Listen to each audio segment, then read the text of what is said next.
From New York, where the American stage begins, NBC presents Best Plays with John Chapman.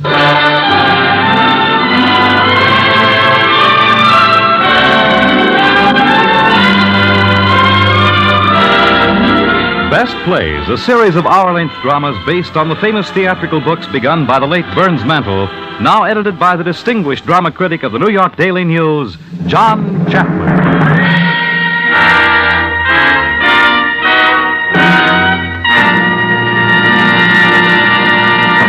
Mr. Chapman. Our play this evening is a comedy for grown-ups called The Philadelphia Story. It has had quite a history, and it's made some history. The late Philip Barry wrote it, and it was the biggest Broadway success of the spring of 1939. That same season, by the way, Barry wrote a beautiful failure titled Here Come the Clowns. The failure was, I think, at least as good as the hit. Our company this evening, which is ready to start the play as soon as I stop talking, not a bad idea either, is a fine one. As Tracy Lord, we have Jonah Alexander, one of radio's most distinguished young actresses, and star of the television show The Name's the Same. For the important part of Liz, we have Betty Furness, whose coverage of a recent political convention in Chicago set a record for industry and charm. In the part of Mike, the newspaper man, we have Myron McCormick. Mr. McCormick used to be a newspaper man himself once in the play State of the Union. But since April 7, 1949, he has been playing Luther Billis, a money-mad CB with a revolving stomach in South Pacific. Well, now that some of our players have been introduced, let's get the play going. The scene is the sitting room of a very nice home near Philadelphia, belonging to a family named Lord.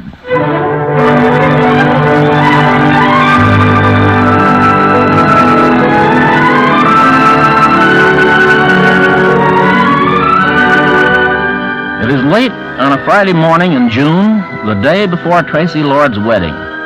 In the sitting room of the Lord Country House on Philadelphia's main line, Tracy and her mother are arranging wedding presents, while Tracy's teenage sister, Dinah, is sprawled out on a sofa reading. This stinks. Don't say stinks, Dinah.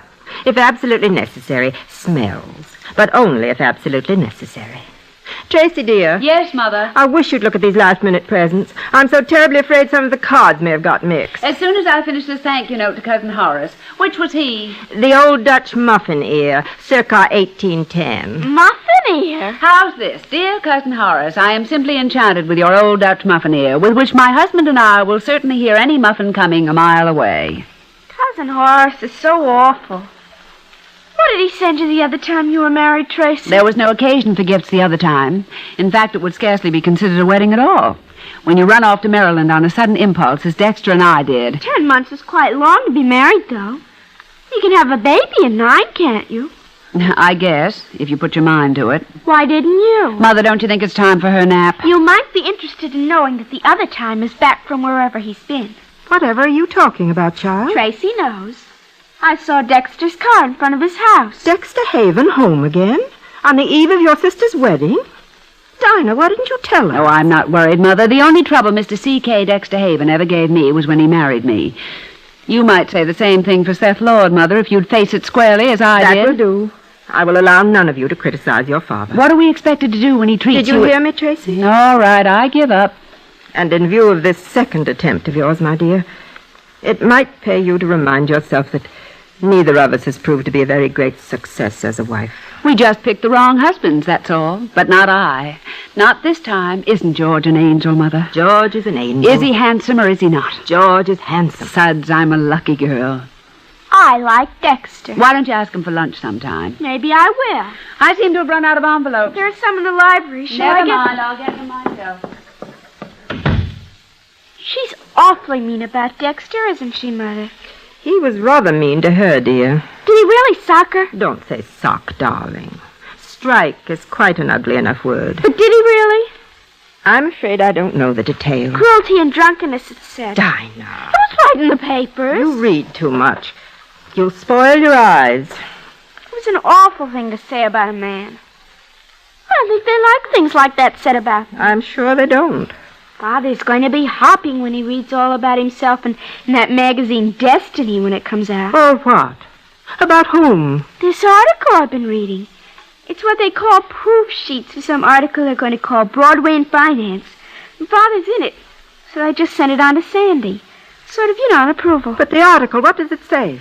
Oh, it's partly about Father backing 3 shows for that dancer. What's her name? Tina Mara. Great heaven, what on earth can we do? Can't Father sue them for libel? But it's true. It's all... That is, I mean to say... Let me see that. Oh, dear. Oh, dear, oh, dear. I don't think the part about Tina Mara is true the way they put it. It's simply full of innuendo. Of what? Innuendo. Oh, I do wish something would happen here. Nothing ever possibly in the least ever happens in Philadelphia. Oh, this is terrible. Why didn't Sandy tell me? Mother, why won't Tracy ask her own father to her own wedding? Your sister has very definite opinions about certain things. She's sort of, hard, isn't she? No, dear, not hard. None of my children is that, I hope. Tracy sets exceptionally high standards for herself, and other people aren't always quite able to live up to them. I'm going upstairs and lie down for a minute, dear. If your brother comes in, tell him to wait. I want to see you. Mother, wait. Yes, dear? Don't you think it's stinking not to at least want Father at her wedding? Yes, darling. Between ourselves, I think it's good and stinking.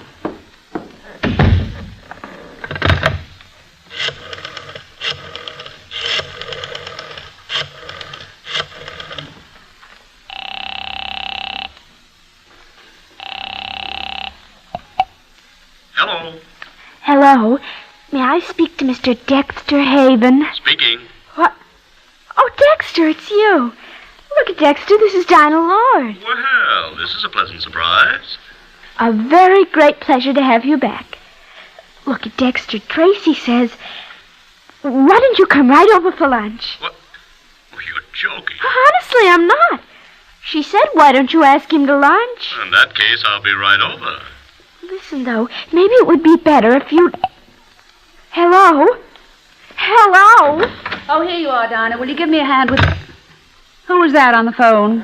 Oh, no one, Tracy. No one at all. Wrong number.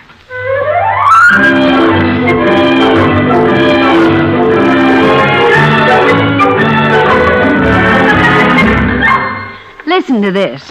Born into Philadelphia's horsey set, tycoon Seth Lord has abandoned the stables of the main line for a studio in Manhattan in order to further the career of his protege, dancer Tina Mara. Oh, those devils, those absolute devils. Who's the devil?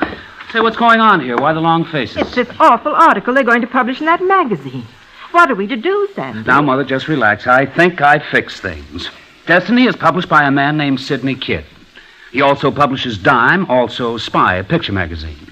I worked on Dime for 2 summers, you know that. Well, he's got to be stopped, Sandy. I'll go to him myself. That won't be necessary. I just hope your father never hears of it. I had a copy made and sent it around to his flat while I was in New York, with a little note saying, how do you like it? Sandy. Well, why not? Let him worry a little. Let him worry a lot. Excuse me, Mr. Alexander. Oh, yes, Thomas. Mr. Connor and the young lady say they will be down directly, sir. Oh, thanks, that's fine. Tell May or Elsie to look after Miss Imbrie, will you? Very good, sir. What's all this? Mr. Connor and... Mike Connor, Macaulay Connor, his name is, and Elizabeth Imbrie. I brought them down for the wedding. You asked people to my wedding and to stay in this house without even asking us. Now, wait a minute, Tracy. I had a reason. Connor and Miss Imbrie have been down here for 2 months writing up our town. The Philadelphia story. The Philadelphia story? Mm-hmm. It's to come out in 3 installments. Industrial Philadelphia, Historical Philadelphia, and finally... I think I'm going to be sick. Yes, dear. Fashionable Philadelphia. I am sick. But why us? Surely there are other families who... Yes, why not the Drexels or the Biddles or... We go even further back. It's those Quakers. And, of course, there's your former marriage, Tracy. Oh, a trade, eh? So we're to let them publish the inside story of my wedding in order to keep Father's wretched little affair quiet. That's it. What's this writer's name again? Connor, Macaulay Connor. Miss Imbrie's a photographer. Oh, dear. What? Will it seem strange to them, I wonder? Your father not being here for his own daughter's wedding? Well, that's all right. I fixed that, too. You've been very busy, haven't you? I sent a fake telegram to be delivered before dinner. Confined to bed with cold, unable to attend nuptials, oceans of love, father. Not in just those words, Sandy. Well, not exactly. It'll come on the telephone, and Thomas will take it, and Mother won't have her glasses, and he'll have to read it aloud. Not good enough. Any better suggestions? No, but I'll think of something. You better think fast. I intend to. If they have to have a story, I'll give them a story. One they can't get through the mails.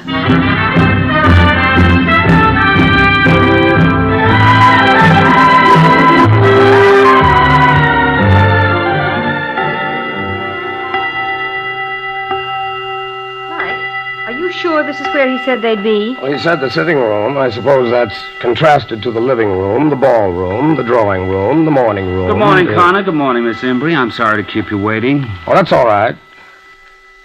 Quite a place, the Lord House.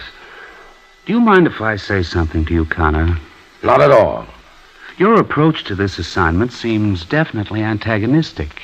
I have to tell you in all honesty that I'm opposed to everything you represent. Destiny is not exactly a radical publication. What are you doing, boring from within? I'm not a communist by a long shot. Just a small pin feather on the left wing. Jeffersonian Democrat? That's more like it. Have you ever seen Jefferson's house at Monticello? That's quite a place, too. Home team 1, visitors nothing. Tell me, is this a very old house, Mr. Lord? No, there are very few old houses on the main line. The gatehouse is, of course. Father's grandfather built that for a summer place when they all lived in Rittenhouse Square. The gatehouse. That's where the prospective bridegrooms stay. Mm-hmm. He'll be here for lunch. You'll meet him there. The research department didn't give us much data on him. Let's see. George Kittredge, age 32. Since last year, general manager, Quaker State Coal, in charge of operation. Is that right? That's right. And brilliant at it. How did your sister happen to meet him? Well, she and I went up to Wilkes-Barre a few months ago to look things over. I see. And was it instant? Immediate. He must be quite a guy, this Mr. Kittredge. And your sister, which side of this fine aboriginal family does she resemble most, would you say? There's some family histories in the library. I'll get them for you. And also, I'll see if I can round up some of the living members. Oh, Mr. Lord. Yes? The rest of the family don't know about us, do they? Pleasant or not, don't you think? Much. Yes, that's what I thought. Also, what your employer, Mr. Kidd, thought. I don't get you, Lord. What? Why don't you throw us out? Connor, I hope you'll never know.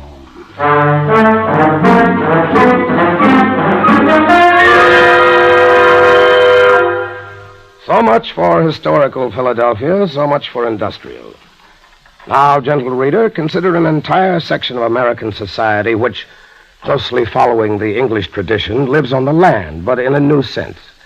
It is not the land that provides the living, it is... Quiet, Mike. What? One of the lords is coming across the terrace. Oh, Lady Lord. Is it... No, it's the kid's sister, I think. Oh, how do you do? Friends of my brother Alexander, are you not? Sandy, as we call him. How do you do? You're Miss Dinah Lord? My real name is Diana, but my sister changed it. I'm Elizabeth Embry, and this is Macaulay Connor. It's awfully nice. Enchanté de vous voir, mademoiselle. Enchanté de faire votre connaissance, monsieur. Enchanté. I spoke French before I spoke English. My early childhood was spent in Paris, where my father worked in a bank, the House of Morgan. Really? C'est vrai, absolument. Can you play the piano? Why, no. I can. Shall I play for you? Do, please. I'm a little out of practice. I'm sure you play beautifully. Mike, what is this? An idiot, probably. They happen in the best of families, especially the best. The Bahamas. How well I remember them. Those perfume nights. The flowers. The native wines. I was there once on a little trip with Leopold Stokowski. You were there once with your governess after the whooping cough. May I present my sister Tracy, Mr. Connor, and Miss Embry? Mother wants to see you at once, Dinah. At once, do you hear me? You've got on my hair ribbon. Your face is still dirty. Out with you. This is a long-awaited pleasure, Miss Lord. It's awfully nice having you here. I do hope you'll stay for my wedding. We'd like to very much. In fact, it was our idea. I'm so pleased it occurred to you. I hope your rooms are comfortable. Oh, very. Thanks. What a cunning little camera, Miss Embry. Is photography your hobby? I'm afraid I'm rather a nuisance about it. Oh, you couldn't be. People have always been so kind about letting us live our simple and uneventful lives here unmolested. Of course, after my divorce last year, but I expect that always happens. Still, it did seem that some of the reporters' methods were a trifle underhanded. You're a writer, aren't you, Mr. Connor? In a manner of speaking. Yes, Sandy told me. I've sent for your books. Macaulay, Connor. What's the Macaulay for? My father taught English history. I'm Mike to my friend. Of whom you have many, I'm sure. Where did your father teach? In the high school in South Bend, Indiana. South Bend. Oh, it sounds like dancing, doesn't it? You must have had a most happy childhood there. It was terrific. I'm so glad. I don't mean it that way. I'm so sorry. Why? Largely due to the lack of wherewithal, I guess. Oh, but that doesn't always cause unhappiness, does it? Not if you're the right kind of man. George Kittredge, my fiancé, never had anything either, but he... Are either of you married? No. Not at present. And are you from South Bend, too, Miss Embry? Duluth. That must be a lovely spot. West of here, isn't it? Sort of. And this is your first visit to Philadelphia? Just about. Quaint old place, don't you think? Odd customs and such. Where the Scrapples eat Biddle on Sunday. Of course, it is very old. Philadelphia, I mean. The Scrapple is fresh every week. How old are you, Mr. Connor? I was 30 last month. Oh, 2 books isn't much for a man of 30. I don't mean to criticize, but you probably have other interests besides your work. None, unless you mean... Oh, how sweet. Are you and Miss Embry, That's an odd question, I must say. Why? Well, it just is. Well, I don't see why. I think it's very interesting. Miss Embry, don't you agree that all this marrying and giving in marriage is the darndest gyp that's ever been put over on an unsuspecting public? She be human. Please, Mr. Connor, I asked Miss Embry a question. The answer is no. I do not. Good. Nor do I. That's why I'm putting my chin out for the second time tomorrow. Ah, here's the lucky man now. I'll bring him right in and put him on view.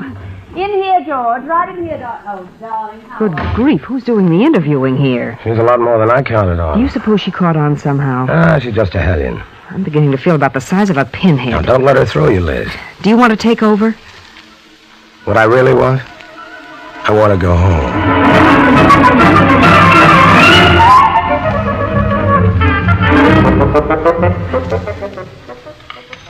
Mr. Kittredge, didn't I read a piece about you in the New Nation a while ago? Quite a while ago. I've been resting on my laurels since that, and a couple of others. Quite a neat piece of work. Anticipating that last coal strike the way you did. Oh, anyone should have foreseen that. I was just lucky. Note her becoming modesty. You should see him with the men. They simply adore him. Oh, come on, Tracy. Never in my life will I forget that first night I saw him. All those wonderful faces and the torchlights and the way his voice just boomed. I guess this must be love. Your guess is correct, Miss Embry. I'm just his faithful old dog, Trey. Give me your paw. Oh, you've got it, darling. Holy cats. What's the matter, Sandy? Mr. Dexter Haven. Dexter. Hello, friends and enemies. I came the short way across the field. Well, this is a surprise, Dexter. I should think it is. Now, George, don't be bitter. Hello, Tracy. And how is my favorite ex-mother-in-law? I think you'd better go right home at once, Dexter. But I've been invited. Awfully sweet of you to ask me to lunch, Trey. No, not at all. Thomas, an extra place for Mr. Haven. Yes, Miss Tracy. Miss Embry, Mr. Connor. My former husband. How do you do? How do you do? Hey, let me look at you, George. You don't look as well as when I last saw you. Poor fellow, I know just how you feel. But Redhead here, isn't she in the pink, though? Really, Dexter? I mean it. You don't look old enough to marry anyone, Trey, not even for the first time. You never did. She needs trouble to mature, Kittredge. Give her lots of it. I'm afraid she can't count on me for that. No? Too bad. Sometimes, for your own sake, I think you should have stuck to me, Red. I thought it was for life, but the nice judge gave me a full pardon. That's the kind of talk I like to hear. No bitterness, no recrimination, just a good, quick left to the jaw. Very funny. It's clouding up again. I do hope it won't rain.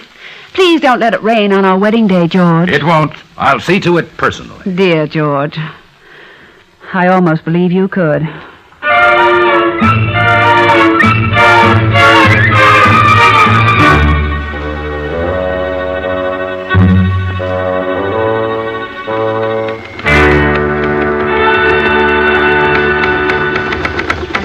Joanna, who's definitely crazy. Who told you, Liz? Dinah. Well, Dinah should know. Hey, where is she now? I'd like to get some more shots of her while it's still light. She's out schooling a horse somewhere. It's the horses that get the schooling in these parts. you think of Mr. Kittredge? Hmm? Well, he's in a tough spot with her first husband prowling about. He's a sinister fellow, that Dexter Haven. Liz, answer me honestly. Liz, what right has a girl like Tracy Lord to exist? I mean, what place has she got in the world today? You're a funny one, Mike. Well, she's a new one on me. Maybe Philadelphia produces a different brand of monkey. Mike. Yeah? This is Liz you're talking to. Don't try to make a monkey out of me. I don't get you. You may hate what she stands for, but you don't hate what she does to you, Mike. You mean that I... Oh, no, Liz, you're wrong. Well, you couldn't be wronger. She doesn't attract me in the least. Uh-huh. Would I change places for her for all her wealth and beauty? Just ask me. Uh-oh. There's Tracy now coming up from the stables. Huh? I'll see you later, Mike. Okay, Liz. Let's see. May I bother you for a minute, Mr. Connor? Oh? Oh, yes, you may indeed. Something the matter? Well, I've been reading these stories of yours. They're so darn beautiful, I had to tell you. Thanks. Why, Connor, they're almost poetry. Don't fool yourself, they are. I can't make you out at all. You talk so big and tough, and then you write like this. Which is which? I guess I'm both. No.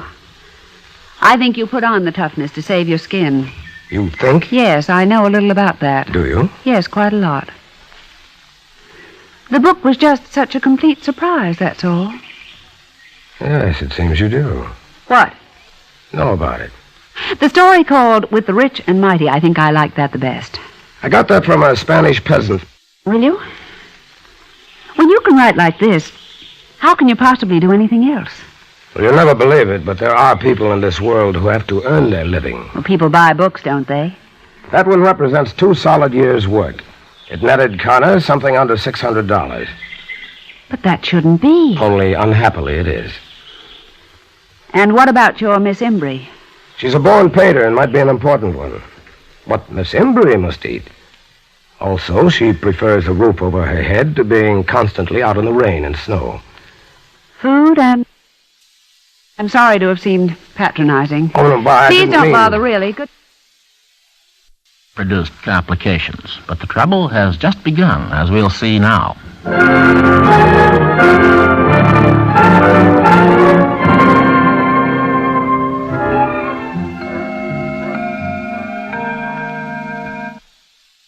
Just what it is you're hanging around for. In a moment. Oh, hello there, Connor. Oh, hello, Mr. Haven. Honor. She's a goddess without patience for any kind of human imperfection. And when I gradually discovered that my relation to her was expected to be not that of a loving husband and companion, but, oh, never mind. Say it. But that of a kind of high priest to a virgin goddess, then my drinks grew more frequent and deeper in hue, that's all. I never considered you as that or myself. You did without knowing it. And the night that you got drunk on champagne and climbed out on the roof and stood there naked with your arms out to the moon wailing. Dexter, what are you trying to make me out as?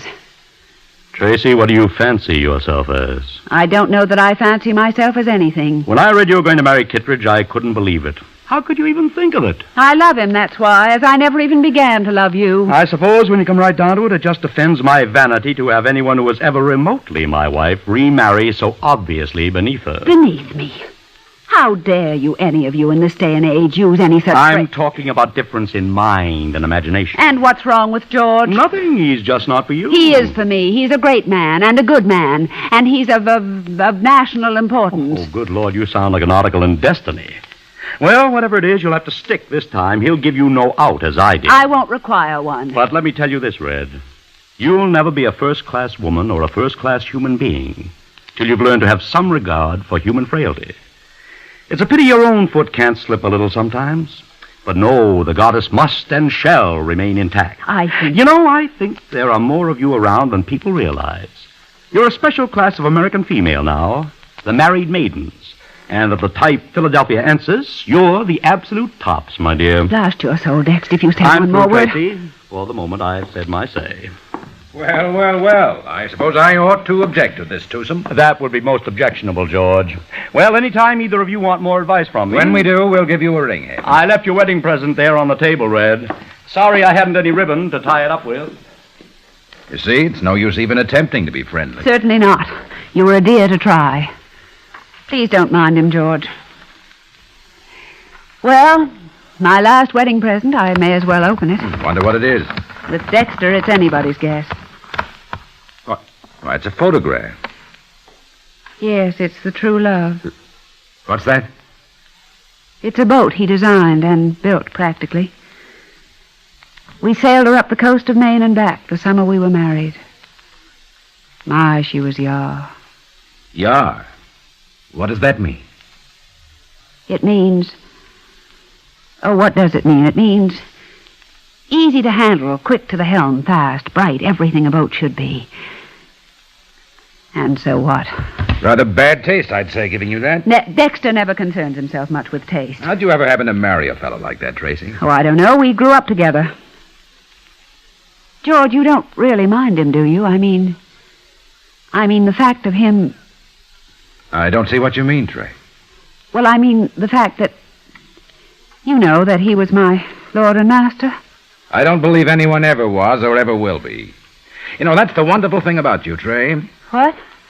But, You're like some marvelous, distant, queen, I guess. You're so cool and fine and always so much your own.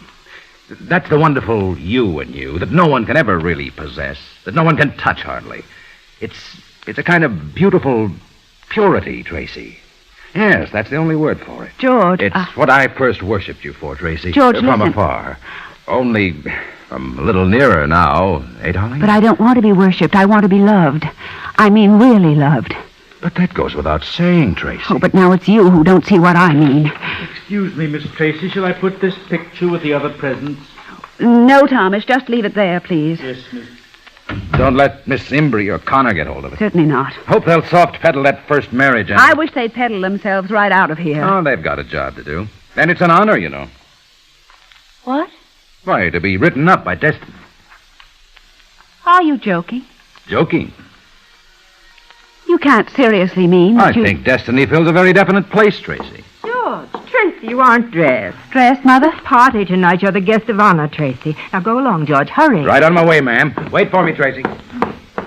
Does that young man by any chance ever walk anywhere? When he likes, I expect. I have a feeling he's going to take the ring tomorrow and go through center with it. Seth, you idiot. That's very amusing, I'm sure.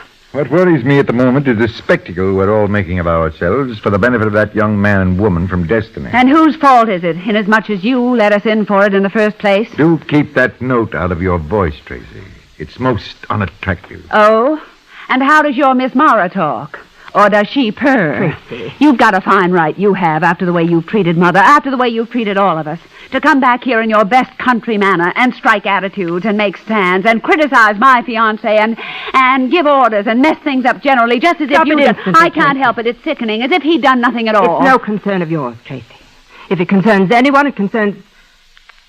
Well, actually, I don't know whom it concerns, except your father. That's very wise of you, Margaret. Tracy, how can I make you understand?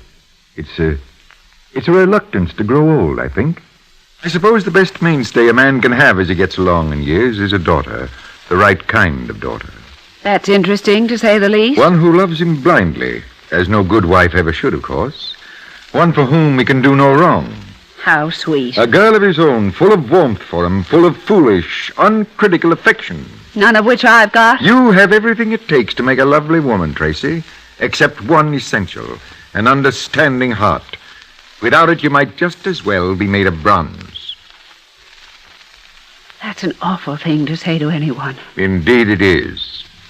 So I'm to blame for Tina Mara, am I? If any blame attaches to some extent, I expect you are. You coward. No, but better to be one than a prig and a perennial spinster, however many marriages. Seth, that's too much. I'm afraid it's not enough. I'm afraid that nothing is, Margaret.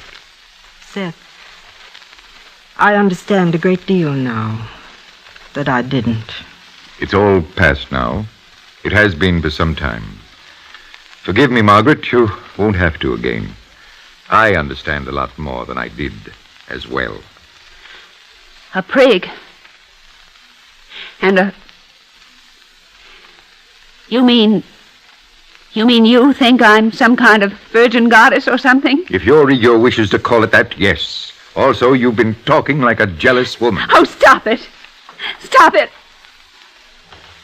What's the matter with everyone all at once, anyhow?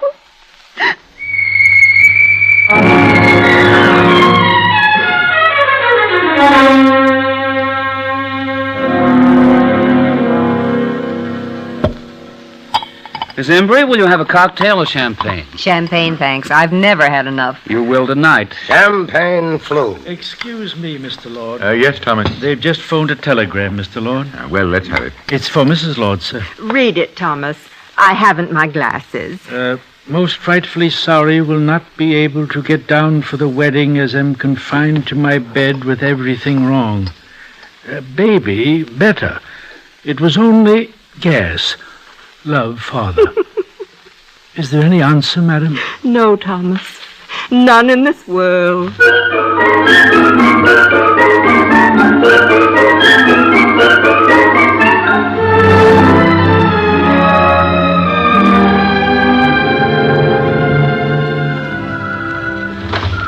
Oops! Easy there, Tracy. Oh, it was a lovely party, wasn't it, Sandy? Let's you and I have a nightcap. You are already in wine, sister. You lie. Champagne never affects me in the slightest. That's because you never take it. Even if I did, it wouldn't. Let's sit here on the terrace for a while. Okay, but get thee to bed, Tracy. It's late. George will spank. I could spank George for the way he behaved. Well, he had a right to be sore. You and Mike Connor were gone for 2 hours at least. Well, you were along. All the same, tongues were wagging like tails. George said... I wonder where Dexter was. He wasn't invited, was he? Well, I half expected him to come. I don't like the look behind Dexter's eyes, Sandy. It makes me sad. Don't be sad, Tracy. Tracy! Here comes Mike. Mike, pour me some champagne. I've been carrying this all over the garden looking for you. Here. Now, tell you what. Let's all have a quick swim to brighten us up. Go get Liz, Sandy. Not me. Too cold this early. It's the best hour of the day. Dexter and I always swam after parties. Let's dip into this bottle instead. Go get Liz anyway, Sandy. All right. Anyway, if she's not in bed. Did you enjoy the party, Mike? The prettiest sight in this fine, pretty world is the privileged class enjoying its privileges. Consider, gentle reader, they toil not, neither do they spin. Oh, yes, they do. They spin in circles. Tracy, you can't marry that guy. You just don't seem to match up. Then the fault's with me. Maybe so. All the same, you can't do it. No, come around about noon tomorrow. I mean today. There's magnificence in you, Tracy. I'm telling you, you can't. Now I'm getting self-conscious again. It's funny, isn't it? Mike, let's... What? I don't know. Let's go in, I guess. It's late. A magnificence that comes out of your eyes. That's in your voice, in the way you stand there, the way you walk. You're lit from within, bright, bright, bright. There are fires banked down in you, hearth fires, and holocausts. Then I don't seem to you made of bronze or... You're made of flesh and blood. That's the unholy surprise of it. You're the golden girl, Tracy, full of love and warmth and delight. Hey, what's this? You've got tears in your eyes. Shut up. Oh, Mike, keep talking. Keep talking. I've stopped. Why? Has your mind taken hold again, Professor? A good thing, don't you agree? No, Professor. Drop the professor. Yes, Professor. That's really all I am to you, is it? Of course, Professor. You sure? Why, yes. Yes, of course, Professor. Mike, no, please.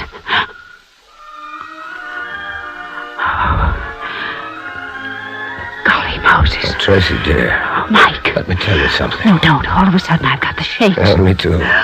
What is it? It must be something like love. Oh, no, it mustn't be. It can't. Why would it be inconvenient? Terribly. I'm getting married tomorrow to George. Oh, Mike, I'm a bad girl. Not you. We're out of our minds. Right into our hearts. That ought to have music. It has, hasn't it? Oh, Tracy, Mike, lovely. please, someone's coming. Nuts. Mike, it isn't part of the pool. It's only over the lawn in the birch grove. It's lovely there now in the early dawn. All right, come on. I can't.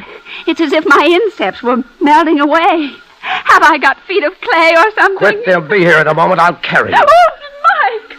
Oh, Mike, I feel so small all at once. You're immense. You're tremendous. Not me. Oh, not me. Oh, put me in your pocket, Mike.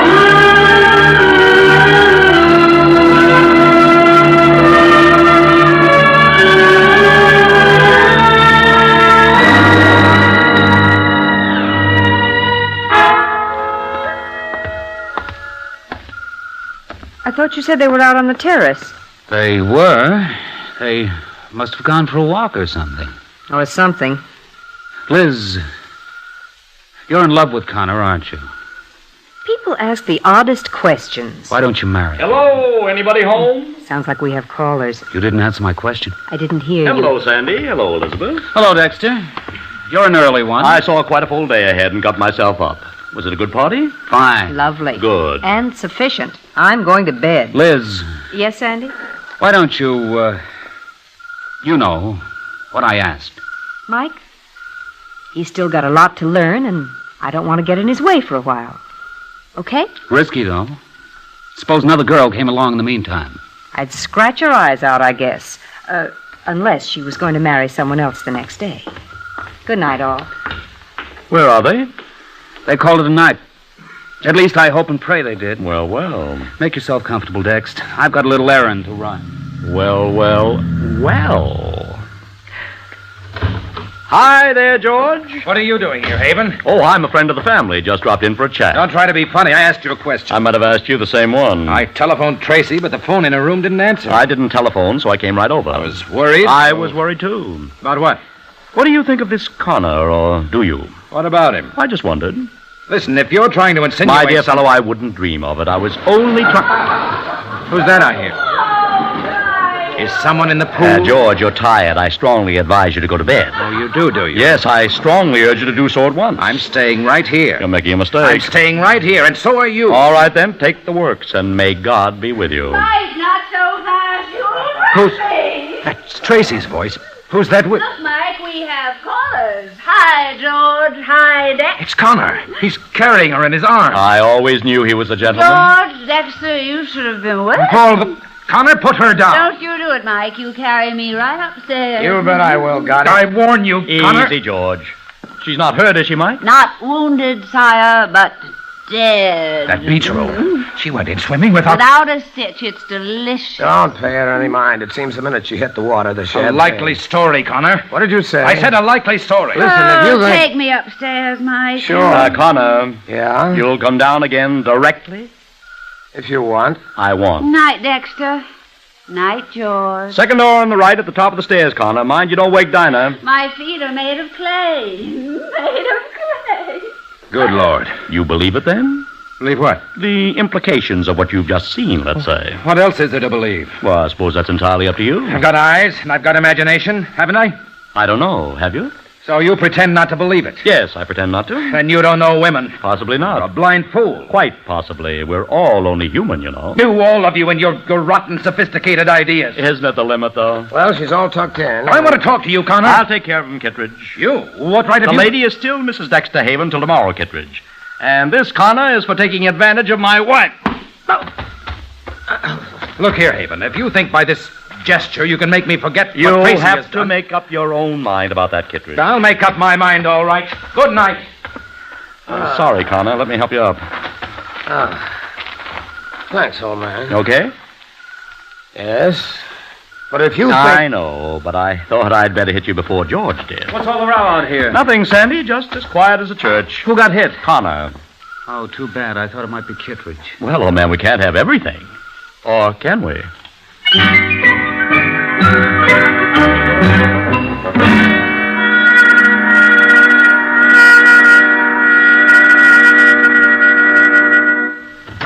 Good morning, everybody. Isn't it a fine day, though? Is everyone fine? That's fine. Oh, my, I'm hearty. Poor Tracy. How are you otherwise? Oh, it's you, Dexter. My eyes don't seem to open properly. Go home, Dexter, will you? It's my wedding day. Not till we get those eyes open. You know what time it is? It's nearly 12:30. Oh, Donna, it can't be. Where's Mother? Well, she's talking with the orchestra and Father with the minister. Minister already? And Miss Imbree's gone with a camera to shoot horses, and Sandy's in his room. And Mr. Connor. He hasn't come down yet. And it's Saturday. Thanks, Lode. It's nice to have things accounted for. Only I wonder what this could be. It looks terribly like a wristwatch. But whose? I found it in my room. I nearly stepped on it. Getting out of bed? Yes, why? I just wondered. There's another mystery, too. Mysteries intrigue me. I was robbed last night. My bracelet and my engagement ring are missing everywhere. Are these the ones? Why, yes. But you weren't at the party, Dexter. Are you quite sure? Were you? Oh, don't tell me you don't remember. I do now, sort of. But there were such a lot of people. You should have taken a quick swim to shake them off. There's nothing like a swim after a late night. A swim. A swim? Now your eyes are open. That was my dream. What, dear? That was just the beginning. The swim, I mean. If you don't mind, I think I'll stroll into the pantry at this point. You know, speaking of eye-openers. Dinah. What? If conversation lags, you might tell Tracy the rest of your dream. I did have the funniest dream about you last night, Trey. What was it, dear?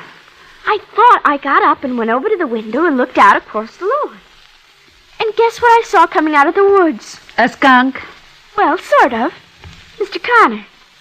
Mr. Connor? Yes, with his both arms full of something. And guess what it turned out to be? What? You. And some clothes. Oh, no. Oh, isn't it funny? It was sort of like as if you were coming from the pool. The pool?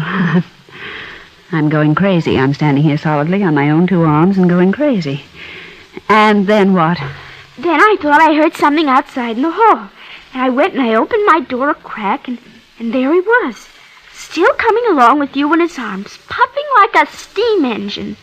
His wind can't be very good. And then what? He was sort of crooning. I never crooned in my life. And then Mr. Connor, guess what? I couldn't, possibly. He just sailed right into your room with you, and that scared me, so I just flew back to my room, or I thought I did, and I pulled the covers up over my head. And I laid there thinking, if that's the way it is, why doesn't she marry him instead of old George? Dinah, you told Dexter your dream. All of it? Not a word, Tracy. Not a single word. But you know how quick he is. Dinah, Lord, you little fiend, how can you stand... Here comes Father. Oh, Tracy, the next time you marry, choose a different minister, will you? This one wears me out. Dinah, aren't you dressed yet? I'm going, Father. It only takes me a minute. Father? Yes, Tracy? I'm glad you came back. I'm glad you're here. Thank you, child. I'm sorry. I'm truly sorry that I'm a disappointment to you. I never said that, daughter, and I never will. Morning, Tracy. Morning, Mr. Lloyd. Good morning, Mr. Connor. If you'll excuse me, I have to find your mother, Tracy. I wonder what can be detaining George. How's your article coming? Are you doing us up to a turn? Oh, I don't know. I've got so darn tolerant all at once.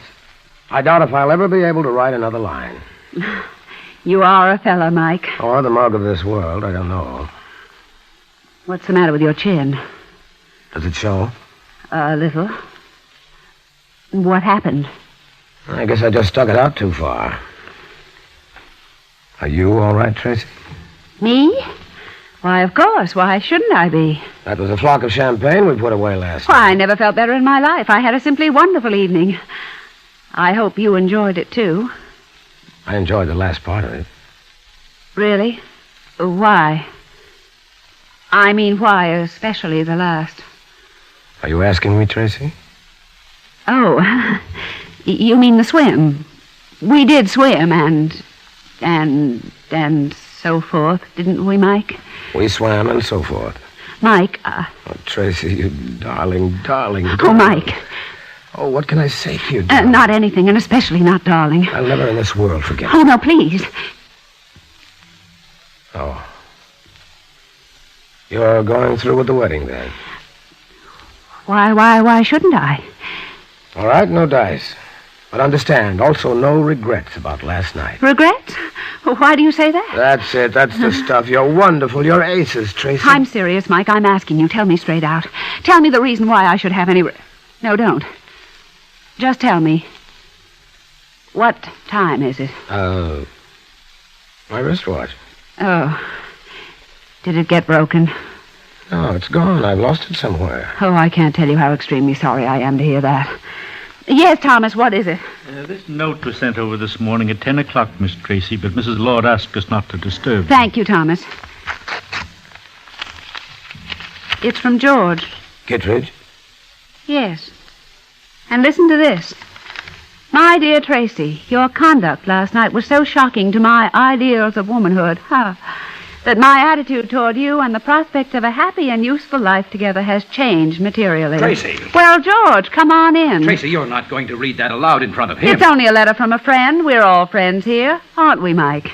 To continue, your totally unexpected breach of common decency certainly entitles me to a full explanation before going through with our proposed marriage. Otherwise, with profound regrets and all best wishes, yours very sincerely. Well? Yes, George, I quite agree with you. And thank you so very much for your good wishes at this time. Is that all you've got to say? I wish I had an explanation. Unfortunately, I haven't any. You'd better just say good riddance, George. Well, it isn't easy. I don't see why. You admit I had a right to be angry. Oh, absolutely. On the very eve of your wedding, another man. That's about enough, Kittredge. You keep out of this. I am out of it. You see, Kittredge, it just might interest you to know that last night consisted of exactly 2 kisses and 1 rather late swim. Thank you, Mike, but there's really no need. All of which I thoroughly enjoyed, and the memory of which I wouldn't part with for anything. It's no use, Mike. After which I accompanied her to her room, deposited her on her bed, and promptly returned to you 2 on the porch, as Dexter will doubtless remember. Doubtless, without a doubt. Dexter!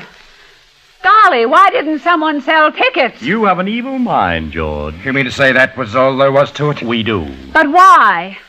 Why? Was I so unattractive? So distant? So forbidding? This is fine talk, too. I'm asking a question. You were extremely attractive.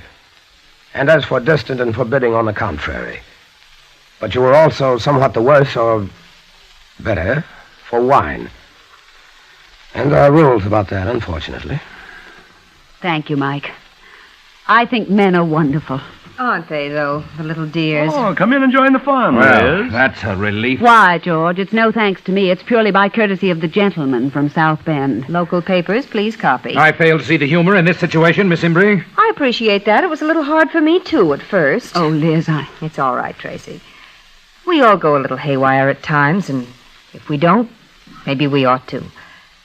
You see, Mr. Kittredge, it wasn't Tracy at all. It was another girl. You mean she'd had too much to drink? Well, I'm not a prohibitionist, but a man expects his wife to behave herself naturally. To behave herself naturally, bravo. Dexter, please. Sorry. The point is, George, that nothing seems to have happened at all. What made you think it had? It seems you didn't think any too well of yourself. That's the odd thing, George.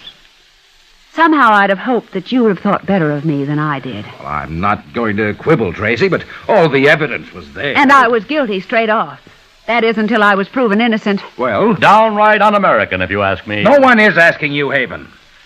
Come on, Tracy. It's late. Let's let bygones be bygones. What do you say? Yes. And goodbye, George.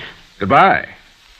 I don't understand you. You're too good for me, George. You're 100 times too good. I never said that. And I'd make you most unhappy. Most. That is, I'd do my best to. Well, if that's the way you want it. That's the way it is. All right. Possibly it's just as well. I thought you'd eventually think so. Haven, I've got a feeling you've had more to do with this than anyone. A novel and interesting idea, I'm sure. You and your whole rotten class. You're all on your way out, the lot of you, and good riddance. Goodbye, George. Goodbye. Well, there goes George. Oh, dear, the music is starting and the wedding is off. What in the name of all that's holy am I going to do? Tracy. Yes, Mike. That minister has never seen Kittredge, has he? Why, no. And most of the guests don't know him. What are you driving at? We can forget about the license for now. Oh, now, Mike. I got you into this, and I'll get you out. Will you marry me, Tracy? No, Mike. Thanks. But no. Why not? Because I don't think Liz would like it. I'm not awfully sure that you would, and I'm even a little doubtful about myself. But I'm beholden to you, Mike. I'm most beholden to you. All those people in there, they're waiting. Mike, don't get too conventional all at once, will you? There'll be a reaction. Liz, don't go. Wait a minute. Liz, wait a minute. And there goes Mike. But it'll be all right, Tracy. You've been got out of jams before. Tracy, my dear, your father and I just saw George in the hall. I'm sorry, Mother. It's all right, dear. Your father will make a very simple announcement. Is there anything special you want me to say? No, Father, I'll say it, whatever it is. I won't be got out of anything more, thanks. Tracy, what are you going to do? Hi, hello. Good morning. I'm terribly sorry to have kept you waiting, but there's been a little hitch in the proceedings. I've made a terrible fool of myself, which isn't unusual, and my fiancé. Need any help? Go away, Dexter, will you? My fiancé that is, he thinks we'd better call it a day, and I quite agree with him. Dexter, what the blaze is next? 2 years ago, you were invited to a wedding in this house. 2 years ago, you were invited to a wedding in this house. And I did you out of it by eloping to Maryland. And I did you out of it by eloping to Maryland. Which was very bad manners. But I hope to make it up to you now by going through with it as originally planned. But I hope to make it up to you now by going beautifully through with it now as originally and most beautifully planned. Because there's something awfully nice about a wedding. I don't know, they're gay and attractive, and I've always wanted one. So if you'll just keep your seats a minute. That's all. That's all. Oh, darling, are you sure? Not in the least, but I'll risk it. Will you? You bet. And you didn't do it just to soften the blow. No, Trey. Nor to save my face. It's a nice little face. Oh, I'll be yaw now. I promise to be yaw. Be whatever you like. You're my redhead. Daughter? I love you, Father. Never in my life have I been so full of love before. How do I look? Like a queen. Like a goddess. Do you know how I feel? How? Like a human being. And is that all right? All right. Oh, Father. It's heaven.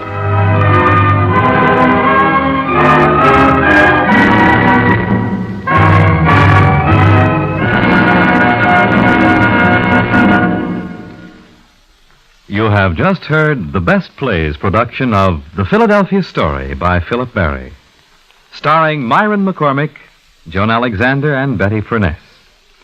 Here again is your host, drama critic John Chapman. That was a good comedy, I think. I hope you do, too. And a good performance. I've been sitting here watching and listening to these people, Mr. McCormick, Miss Alexander, and Miss Furness, and all of the others, and I've enjoyed it very much. It's a smart play, the kind of play Philip Barry did so well. Next Sunday, our best play will be Home of the Brave by Arthur Lawrence. It's an unusual drama about a soldier who is made to live again the most exciting and most terrifying moments of his life. This is Chapman saying goodbye until next Sunday.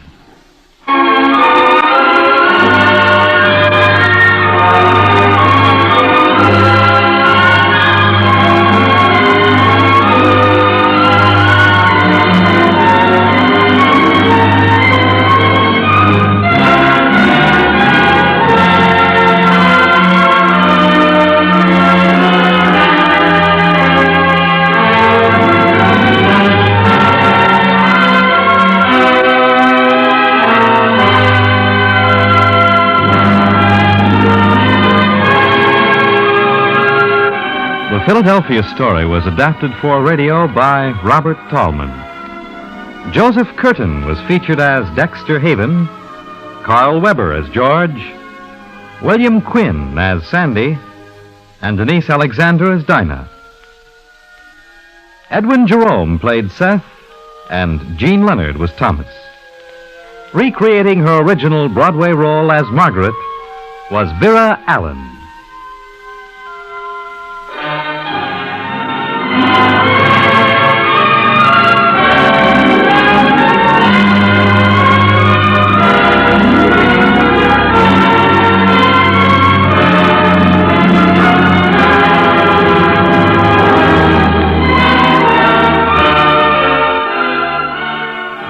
are cordially invited to join us again next week when Best Plays presents Home of the Brave.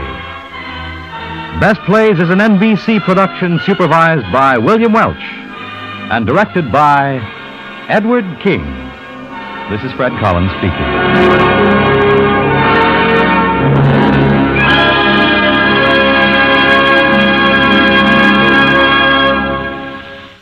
This is NBC, the national broadcasting company.